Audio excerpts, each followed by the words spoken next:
ओम श्री गणेशाय नमः।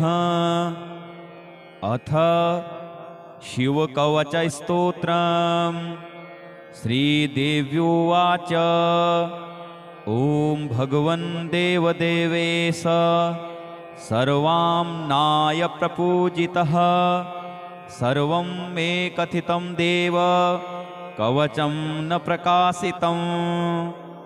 प्रासादाख्यस्य मन्त्रस्य कवचं मे प्रकाशय सर्वरक्षाकरं देवं यदस्नेहोऽस्ति सम्प्रति। श्रीभगवानुवाच प्रासादमन्त्रकवचस्य वामदेवऋषिः पङ्क्तिश्छन्दः सदाशिवो देवता साधकाभीष्टसिद्धये पाठे विनियोगः प्रकीर्तितः। शिरो मे सर्वदा पातु प्रासादाख्यः सदाशिवः षडक्षरस्वरूपो मे वदनं च महेश्वरः। पञ्चाक्षरात्मा भगवान् भुजौ मे परिरक्षतु मृत्युञ्जयस्त्रिबीजात्मा आयुरक्षतु मे सदा। वटमूलसमासीनो दक्षिणामूर्तिरव्ययः सदा मां सर्वतः पातु षट्त्रिंशद्वर्णरूपधृक्। द्वाविंशार्णात्मको रुद्रः कुक्षौ मे परिरक्षतु त्रिवर्णात्मा नीलकण्ठः कण्ठं रक्षतु सर्वदा। चिन्तामणिर्बीजरूपे सर्वनारीश्वरो हरः सदा रक्षतु मे गुह्यं सर्वसम्पत्प्रदायकः। एकाक्षरस्वरूपात्मा कूटरूपी महेश्वरः मार्तण्डभैरवो नित्यं पादौ मे परिरक्षतु। ओमित्याख्यो महाबीज स्वरूपस्त्रिपुरान्तकः सदा मां रणभूमौ तु रक्षतु त्रिदशाधिपः। ऊर्ध्वमूर्धानमीशानो मम रक्षतु सर्वदा दक्षिणस्यां तत्पुरुषो अव्यान्मे गिरिनायकः। अघोराख्यो महादेवः पूर्वस्या परिरक्षतु वामदेवः पश्चिमस्यां सदा मे परिरक्षतु। उत्तरस्यां सदा पातु सद्यो जातः स्वरूपधृक् उत्तरस्यां सदा पातु सद्यो जातः स्वरूपधृक्। ओम श्री सांब सदाशिवाय नमः। इति श्री शिवकवचस्तोत्रम्। अथ शिवमानसपूजास्तोत्रम्। ॐ रत्नैः कल्पितमासनं हिमजलैः स्नानं च दिव्याम्बरं नानारत्नविभूषितं मृगमदा मोदाङ्कितं चन्दनं जातिचम्पकविल्वपत्ररचितं पुष्पं च धूपं तथा दीपं देवदयानिधे पशुपते हृतकल्पितं गृह्यताम्। सौवर्णे नवरत्नखण्डरचिते पात्रे घृतं पायसं भक्ष्यं पञ्चविधं पयोदधियुतं रम्भाफलं पानकं साकानामयुतं जलं रुचिकरं कर्पूरखण्डोज्ज्वलं ताम्बूलं मनसा मया विरचितं भक्त्या प्रभो स्वीकुरु। छत्रं चामरयोर्युगं व्यजनकं चादर्शकं निर्मलं वीणाभेरीमृदङ्गकाहलकला गीतं च नृत्यं तथा साष्टांगं प्रणतिः स्तुतिर्बहुविधा एतत् समस्तं मया संकल्पेन समर्पितं तव विभो पूजां गृहाण प्रभो। आत्मा त्वं गिरिजामतिः सहचराः प्राणाः शरीरं गृहं पूजा ते विषयोपभोगरचना निद्रा समाधिस्थितिः। संचारः पदयोः प्रदक्षिणविधिः स्तोत्राणि सर्वा गिरो यद्यद् कर्म करोमि तत्तदखिलं शम्भो तवाराधनम्। करचरणकृतं वा कायजं कर्मजं वा श्रवणनयनजं वा मानसं वा पराधं विहितमविहितं वा सर्वमेतत्क्षमस्व। जय जय करुणाब्धे श्रीमहादेव शम्भो। भगवते श्री सांब सदाशिवाय नमः। इति श्री शिवमानस पूजा स्तोत्रम्। अथ शिवकवच स्तोत्रम्। श्रीदेव्युवाच ॐ भगवन् देवदेवेश सर्वाम्नाय प्रपूजितः सर्वं मे कथितं देव कवचं न प्रकाशितं। प्रासादाख्यस्य मन्त्रस्य कवचं मे प्रकाशय सर्वरक्षाकरं देवं यदस्नेहोऽस्ति सम्प्रति। श्रीभगवानुवाच प्रासादमन्त्रकवचस्य वामदेवऋषिः पङ्क्तिश्छन्दः सदाशिवो देवता साधकाभीष्टसिद्धये पाठे विनियोगः प्रकीर्तितः। शिरो मे सर्वदा पातु प्रासादाख्यः सदाशिवः षडक्षरस्वरूपो मे वदनं च महेश्वरः। पञ्चाक्षरात्मा भगवान् भुजौ मे परिरक्षतु मृत्युञ्जयस्त्रिबीजात्मा आयुरक्षतु मे सदा। वटमूलसमासीनो दक्षिणामूर्तिरव्ययः सदा मां सर्वतः पातु षट्त्रिंशद्वर्णरूपधृक्। द्वाविंशार्णात्मको रुद्रः कुक्षौ मे परिरक्षतु त्रिवर्णात्मा नीलकण्ठः कण्ठं रक्षतु सर्वदा। चिन्तामणिर्बीजरूपे सर्वनारीश्वरो हरः सदा रक्षतु मे गुह्यं सर्वसम्पत्प्रदायकः। एकाक्षरस्वरूपात्मा कूटरूपी महेश्वरः मार्तण्डभैरवो नित्यं पादौ मे परिरक्षतु। ओमित्याख्यो महाबीज स्वरूपस्त्रिपुरान्तकः सदा मां रणभूमौ तु रक्षतु त्रिदशाधिपः। ऊर्ध्वमूर्धानमीशानो मम रक्षतु सर्वदा दक्षिणस्यां तत्पुरुषो अव्यान्मे गिरिनायकः। अघोराख्यो महादेवः पूर्वस्या परिरक्षतु वामदेवः पश्चिमस्यां सदा मे परिरक्षतु। उत्तरस्यां सदा पातु सद्यो जातः स्वरूपधृक् उत्तरस्यां सदा पातु सद्यो जातः स्वरूपधृक्। ॐ श्री सांब सदाशिवाय नमः। इति श्री शिवकवच स्तोत्रम्। अथ शिवमानस पूजा स्तोत्रम्।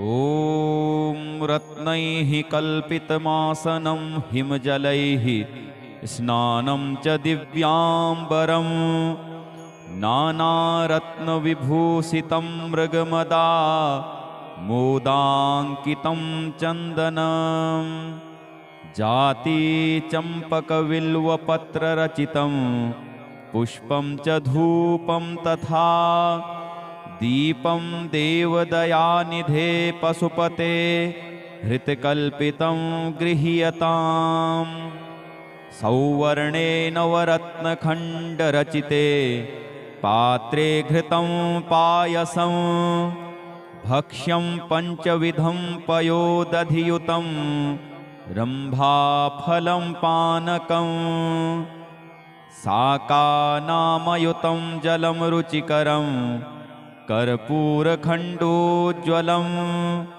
ताम्बूलं मनसा मया विरचितं भक्त्या प्रभो स्वीकुरु छत्रं चामरयोर्युगं व्यजनकं चादर्शकं निर्मलं वीणाभेरीमृदङ्गकाहलकला गीतं च नृत्यं तथा साष्टाङ्गं प्रणतिः स्तुतिर्बहुविधा एतत् समस्तं मया संकल्पेन समर्पितं तव विभो पूजां गृहाण प्रभो आत्मा त्वं गिरिजामतिः सहचराः प्राणाः शरीरं गृहं पूजा ते विषयोपभोगरचना निद्रा समाधिस्थितिः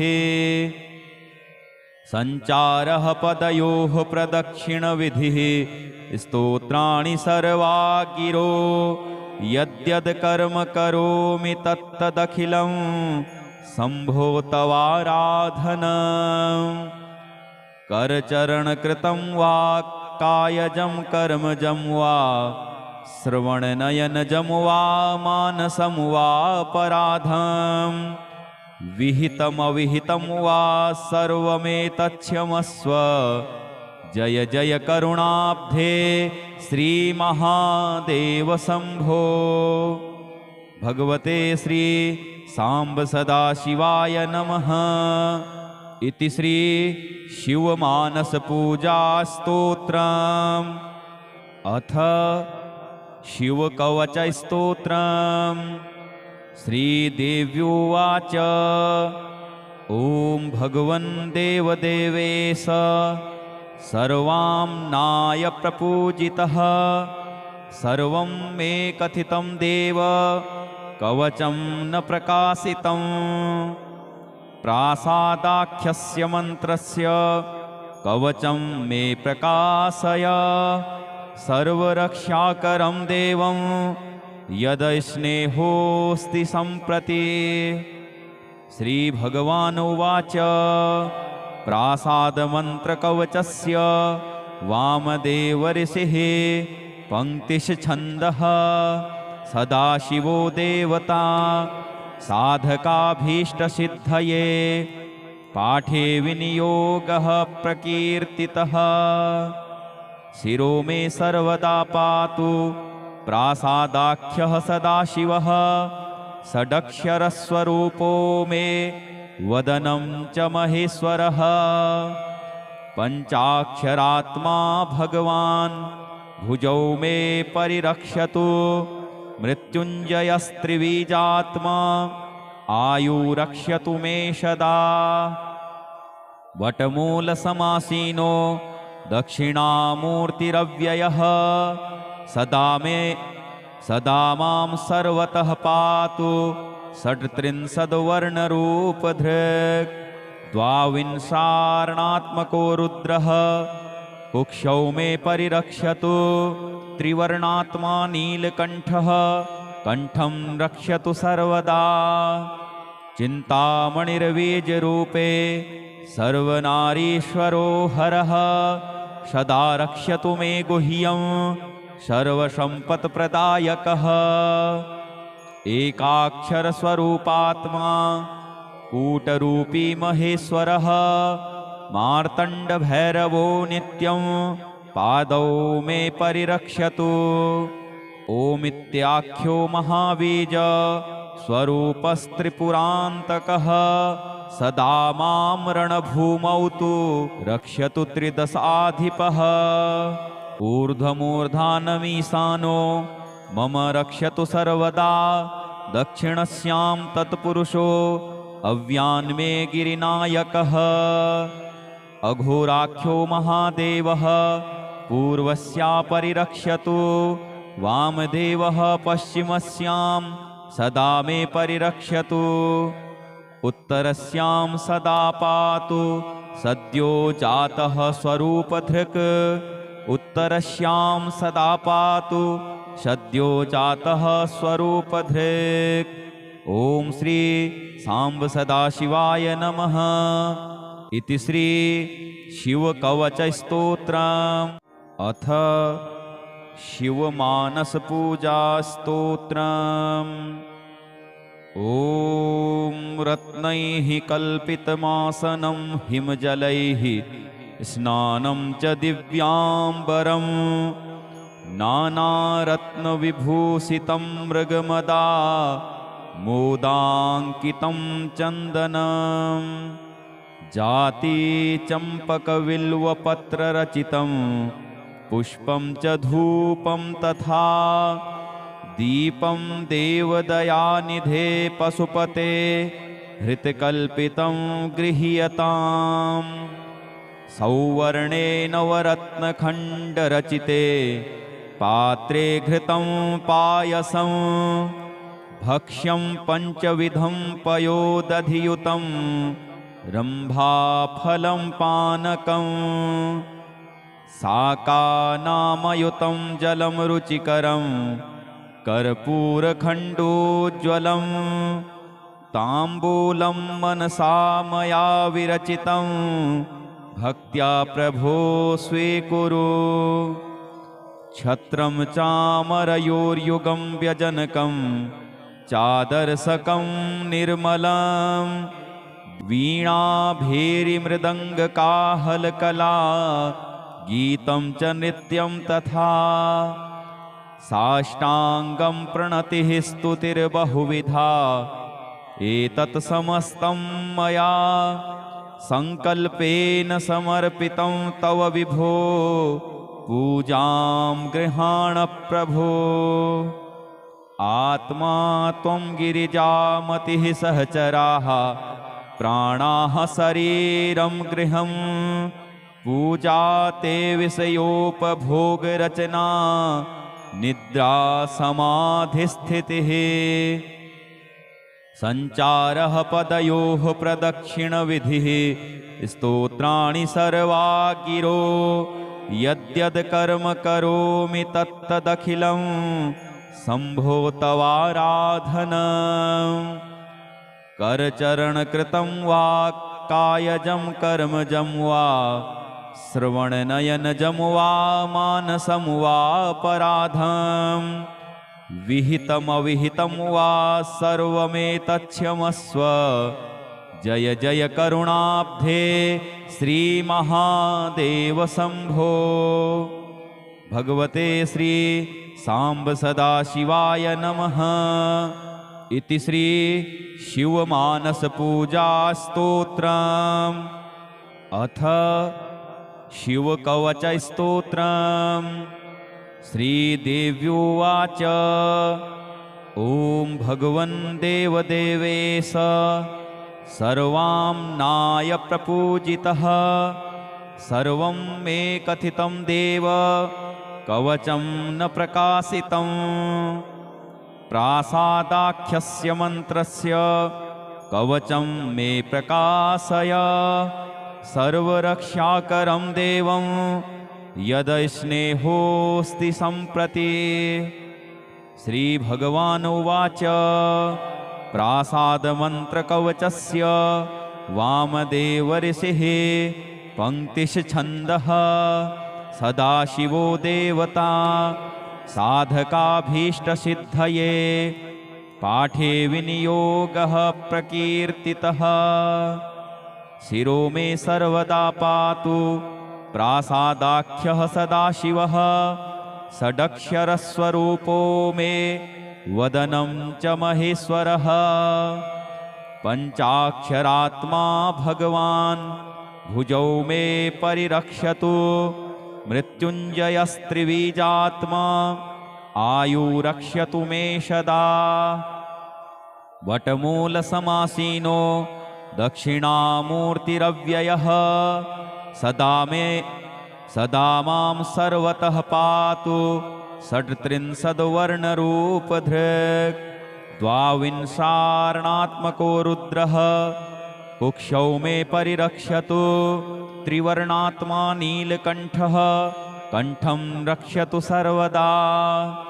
चिन्तामणिर्बीजरूपे सर्वनारीश्वरो हरः सदा रक्षतु मे गुह्यं सर्वसम्पत्प्रदायकः। एकाक्षरस्वरूपात्मा कूटरूपी महेश्वरः मार्तण्डभैरवो नित्यं पादौ मे परिरक्षतु। ओमित्याख्यो महाबीज स्वरूपस्त्रिपुरान्तकः सदा मां रणभूमौ तु रक्षतु त्रिदशाधिपः। ऊर्ध्वमूर्धानमीशानो मम रक्षतु सर्वदा। दक्षिणस्यां तत्पुरुषो अव्यान्मे गिरिनायकः। अघोराख्यो महादेवः पूर्वस्या परिरक्षतु। वामदेवः पश्चिमस्यां सदा मे परिरक्षतु। उत्तरस्यां सदा पातु सद्यो जातः स्वरूपधृक्। उत्तरस्यां सदा पातु सद्यो जातः स्वरूपधृक्। ॐ श्री सांब सदाशिवाय नमः। इति श्री शिवकवचस्तोत्रम्। अथ शिवमानसपूजास्तोत्रम्। ॐ रत्नैः कल्पितमासनं हिमजलैः स्नानं च दिव्याम्बरं नानारत्नविभूषितं मृगमदा मोदाङ्कितं चन्दनं जाति चम्पकविल्वपत्ररचितं पुष्पं च धूपं तथा दीपं देवदयानिधे पशुपते हृतकल्पितं गृह्यताम्। सौवर्णे नवरत्नखण्डरचिते पात्रे घृतं पायसं भक्ष्यं पञ्चविधं पयोदधियुतं रम्भाफलं पानकं शाकानामयुतं जलं रुचिकरं कर्पूरखण्डोज्ज्वलं ताम्बूलं मनसा मया विरचितं भक्त्या प्रभो स्वीकुरु। छत्रं चामरयोर्युगं व्यजनकं चादर्शकं निर्मलं वीणाभेरीमृदङ्गकाहलकला गीतं च नृत्यं तथा साष्टाङ्गं प्रणतिः स्तुतिर्बहुविधा एतत् समस्तं मया संकल्पेन समर्पितं तव विभो पूजां गृहाण प्रभो। आत्मा त्वं गिरिजामतिः सहचराः प्राणाः शरीरं गृहं पूजा ते विषयोपभोगरचना निद्रा समाधिस्थितिः संचारः पदयोः प्रदक्षिणविधिः स्तोत्राणि सर्वा गिरो यद्यद् कर्म करोमि तत्तदखिलं शम्भो तवाराधनम्। करचरणकृतं वा कायजं कर्मजं वा श्रवणनयनजं वा मानसं वा अपराधं विहितमविहितं वा सर्वमेतत्क्षमस्व। जय जय करुणाब्धे श्रीमहादेव शम्भो। भगवते श्री सांब सदाशिवाय नमः। इति श्री शिवमानसपूजास्तोत्रम्। अथ शिवकवचस्तोत्रम्। श्रीदेव्युवाच ॐ भगवन् देवदेवेश सर्वाम्नाय प्रपूजितः सर्वं मे कथितं देव कवचं न प्रकाशितं प्रासादाख्यस्य मन्त्रस्य कवचं मे प्रकाशय सर्वरक्षाकरं देवं यदस्नेहोऽस्ति सम्प्रति। श्रीभगवानुवाच प्रासादमन्त्रकवचस्य वामदेवऋषिः पङ्क्तिश्छन्दः सदाशिवो देवता साधकाभीष्टसिद्धये पाठे विनियोगः प्रकीर्तितः शिरो मे सर्वदा पातु प्रासादाख्यः सदाशिवः षडक्षरस्वरूपो मे वदनं च महेश्वरः पञ्चाक्षरात्मा भगवान् भुजौ मे परिरक्षतु मृत्युञ्जयस्त्रिबीजात्मा आयुरक्षतु मे सदा वटमूलसमासीनो दक्षिणामूर्तिरव्ययः सदा मां सर्वतः पातु षट्त्रिंशद्वर्णरूपधृक् द्वाविंशार्णात्मको रुद्रः कुक्षौ मे परिरक्षतु त्रिवर्णात्मा नीलकण्ठः कण्ठं रक्षतु सर्वदा चिन्तामणिर्बीजरूपे सर्वनारीश्वरो हरः सदा रक्षतु मे गुह्यं सर्वसम्पत्प्रदायकः एकाक्षरस्वरूपात्मा कूटरूपी महेश्वरः मार्तण्डभैरवो नित्यं पादौ मे परिरक्षतु ओमित्याख्यो महाबीज स्वरूपस्त्रिपुरान्तकः सदा मां रणभूमौ तु रक्षतु त्रिदशाधिपः ऊर्ध्वमूर्धानमीशानो मम रक्षतु सर्वदा दक्षिणस्यां तत्पुरुषो अव्यान्मे गिरिनायकः अघोराख्यो महादेवः पूर्वस्या परिरक्षतु वामदेवः पश्चिमस्यां सदा मे परिरक्षतु उत्तरस्यां सदा पातु सद्यो जातः स्वरूपधृक् उत्तरस्यां सदा पातु सद्यो जातः स्वरूपधृक् ॐ श्री सांब सदाशिवाय नमः इति श्री शिवकवचस्तोत्रम् अथ शिवमानसपूजास्तोत्रम् ॐ रत्नैः कल्पितमासनं हिमजलैः स्नानं च दिव्याम्बरं नानारत्नविभूषितं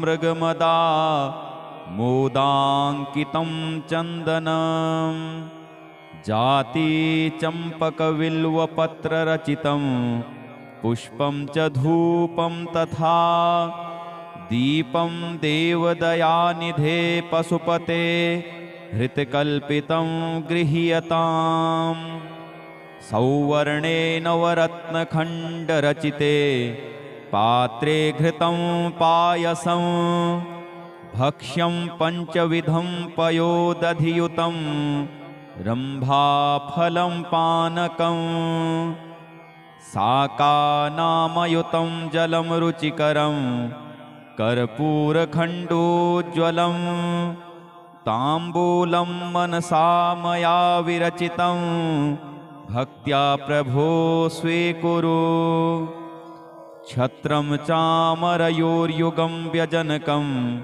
चादर्शकं निर्मलं वीणाभेरीमृदङ्गकाहलकला गीतं च नृत्यं तथा साष्टाङ्गं प्रणतिः स्तुतिर्बहुविधा एतत् समस्तं मया संकल्पेन समर्पितं तव विभो पूजां गृहाण प्रभो आत्मा त्वं गिरिजामतिः सहचराः प्राणाः शरीरं गृहं पूजा ते विषयोपभोगरचना निद्रा समाधिस्थितिः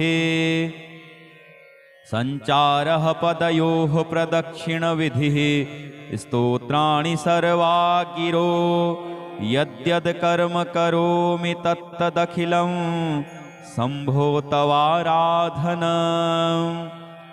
करचरणकृतं वा कायजं कर्मजं वा श्रवणनयनजं वा मानसं वा पराधं विहितमविहितं वा सर्वमेतत्क्षमस्व जय जय करुणाब्धे श्रीमहादेव शम्भो। भगवते श्री सांब सदाशिवाय नमः। इति श्री शिवमानस पूजा स्तोत्रम्। अथ शिवकवच स्तोत्रम्। श्रीदेव्युवाच ॐ भगवन् देवदेवेश सर्वाम्नाय प्रपूजितः सर्वं मे कथितं देव कवचं न प्रकाशितं प्रासादाख्यस्य मन्त्रस्य कवचं मे प्रकाशय सर्वरक्षाकरं देवं यदस्नेहोऽस्ति सम्प्रति। श्रीभगवानुवाच प्रासादमन्त्रकवचस्य वामदेवऋषिः पङ्क्तिश्छन्दः सदाशिवो देवता साधकाभीष्टसिद्धये पाठे विनियोगः प्रकीर्तितः शिरो मे सर्वदा पातु प्रासादाख्यः सदाशिवः षडक्षरस्वरूपो मे वदनं च महेश्वरः पञ्चाक्षरात्मा भगवान् भुजौ मे परिरक्षतु मृत्युञ्जयस्त्रिबीजात्मा आयुरक्षतु मे सदा वटमूलसमासीनो दक्षिणामूर्तिरव्ययः सदा मां सर्वतः पातु षट्त्रिंशद्वर्णरूपधृक् द्वाविंशार्णात्मको रुद्रः कुक्षौ मे परिरक्षतु त्रिवर्णात्मा नीलकण्ठः कण्ठं रक्षतु सर्वदा चिन्तामणिर्बीजरूपे सर्वनारीश्वरो हरः सदा रक्षतु मे गुह्यं सर्वसम्पत्प्रदायकः एकाक्षरस्वरूपात्मा कूटरूपी महेश्वरः मार्तण्डभैरवो नित्यं पादौ मे परिरक्षतु ओमित्याख्यो महाबीज स्वरूपस्त्रिपुरान्तकः सदा मां रणभूमौ तु रक्षतु त्रिदशाधिपः ऊर्ध्वमूर्धानमीशानो मम रक्षतु सर्वदा दक्षिणस्यां तत्पुरुषो अव्यान्मे गिरिनायकः अघोराख्यो महादेवः पूर्वस्या परिरक्षतु वामदेवः पश्चिमस्यां सदा मे परिरक्षतु उत्तरस्यां सदा पातु सद्यो जातः स्वरूपधृक् उत्तरस्यां सदा पातु सद्यो जातः स्वरूपधृक्। ॐ श्री सांब सदाशिवाय नमः। इति श्री शिवकवच स्तोत्रम्। अथ शिवमानस पूजा स्तोत्रम्। ॐ रत्नैः कल्पितमासनं हिमजलैः स्नानं च दिव्याम्बरं नानारत्नविभूषितं मृगमदा मोदाङ्कितं चन्दनं जातिचम्पकविल्वपत्ररचितं पुष्पं च धूपं तथा दीपं देवदयानिधे पशुपते हृतकल्पितं गृह्यताम् सौवर्णे नवरत्नखण्डरचिते पात्रे घृतं पायसं भक्ष्यं पञ्चविधं पयोदधियुतं रम्भाफलं पानकं साकानामयुतं जलं रुचिकरं कर्पूरखण्डोज्ज्वलं ताम्बूलं मनसा मया विरचितं भक्त्या प्रभो स्वीकुरु। छत्रं चामरयोर्युगं व्यजनकं चादर्शकं निर्मलं वीणाभेरीमृदङ्गकाहलकला गीतं च नृत्यं तथा साष्टाङ्गं प्रणतिः स्तुतिर्बहुविधा एतत् समस्तं मया संकल्पेन समर्पितं तव विभो पूजां गृहाण प्रभो। आत्मा त्वं गिरिजामतिः सहचराः प्राणाः शरीरं गृहं पूजा ते विषयोपभोगरचना निद्रा समाधिस्थितिः संचारः पदयोः प्रदक्षिणविधिः स्तोत्राणि सर्वा गिरो यद्यद् कर्म करोमि तत्तदखिलं शम्भो तवाराधनम् करचरणकृतं वा कायजं कर्मजं वा श्रवणनयनजं वा मानसं वा पराधम् विहितमविहितं वा सर्वमेतत्क्षमस्व। जय जय करुणाब्धे श्रीमहादेव शम्भो। भगवते श्री सांब सदाशिवाय नमः। इति श्री शिवमानस पूजा स्तोत्रम्। अथ शिवकवच स्तोत्रम्। श्रीदेव्युवाच ॐ भगवन् देवदेवेश सर्वाम्नाय प्रपूजितः सर्वं मे कथितं देव कवचं न प्रकाशितं प्रासादाख्यस्य मन्त्रस्य कवचं मे प्रकाशय सर्वरक्षाकरं देवं यदस्नेहोऽस्ति सम्प्रति। श्रीभगवानुवाच प्रासादमन्त्रकवचस्य वामदेवऋषिः पङ्क्तिश्छन्दः सदाशिवो देवता साधकाभीष्टसिद्धये पाठे विनियोगः प्रकीर्तितः। शिरो मे सर्वदा पातु प्रासादाख्यः सदाशिवः षडक्षरस्वरूपो मे वदनं च महेश्वरः पञ्चाक्षरात्मा भगवान् भुजौ मे परिरक्षतु मृत्युञ्जयस्त्रिबीजात्मा आयुरक्षतु मे सदा। वटमूलसमासीनो दक्षिणामूर्तिरव्ययः सदा मां सर्वतः पातु षट्त्रिंशद्वर्णरूपधृक् द्वाविंशार्णात्मको रुद्रः कुक्षौ मे परिरक्षतु त्रिवर्णात्मा नीलकण्ठः कण्ठं रक्षतु सर्वदा। चिन्तामणिर्बीजरूपे सर्वनारीश्वरो हरः सदा रक्षतु मे गुह्यं सर्वसम्पत्प्रदायकः।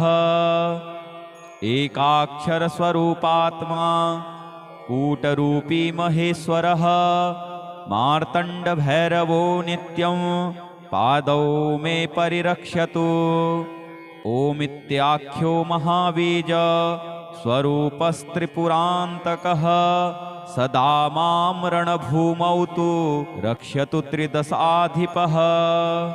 ऊर्ध्वमूर्धानमीशानो मम रक्षतु सर्वदा दक्षिणस्यां तत्पुरुषो अव्यान्मे गिरिनायकः। अघोराख्यो महादेवः पूर्वस्या परिरक्षतु वामदेवः पश्चिमस्यां सदा मे परिरक्षतु। उत्तरस्यां सदा पातु सद्यो जातः स्वरूपधृक्। उत्तरस्यां सदा पातु सद्यो जातः स्वरूपधृक्। ॐ श्री सांब सदाशिवाय नमः। इति श्री शिवकवचस्तोत्रम्। अथ शिवमानसपूजास्तोत्रम्। ॐ रत्नैः कल्पितमासनं हिमजलैः स्नानं च दिव्याम्बरं नानारत्नविभूषितं मृगमदा मोदाङ्कितं चन्दनं जातिचम्पकविल्वपत्ररचितं पुष्पं च धूपं तथा दीपं देवदयानिधे पशुपते हृतकल्पितं गृह्यताम्। सौवर्णे नवरत्नखण्डरचिते पात्रे घृतं पायसं भक्ष्यं पञ्चविधं पयोदधियुतं रम्भाफलं पानकम् साकानामयुतं जलं रुचिकरं कर्पूरखण्डोज्ज्वलं ताम्बूलं मनसा मया विरचितं भक्त्या प्रभो स्वीकुरु। छत्रं चामरयोर्युगं व्यजनकं चादर्शकं निर्मलं वीणाभेरीमृदङ्गकाहलकला गीतं च नृत्यं तथा साष्टाङ्गं प्रणतिः स्तुतिर्बहुविधा एतत् समस्तं मया संकल्पेन समर्पितं तव विभो पूजां गृहाण प्रभो। आत्मा त्वं गिरिजामतिः सहचराः प्राणाः शरीरं गृहं पूजा ते विषयोपभोगरचना निद्रा समाधिस्थितिः संचारः पदयोः प्रदक्षिणविधिः स्तोत्राणि सर्वा गिरो यद्यद् कर्म करोमि तत्तदखिलं शम्भो तवाराधनम्। करचरणकृतं वा कायजं कर्मजं वा श्रवणनयनजं वा मानसं वा अपराधं विहितमविहितं वा सर्वमेतत्क्षमस्व। जय जय करुणाब्धे श्रीमहादेव शम्भो। भगवते श्री सांब सदाशिवाय नमः। इति श्री शिवमानसपूजास्तोत्रम्।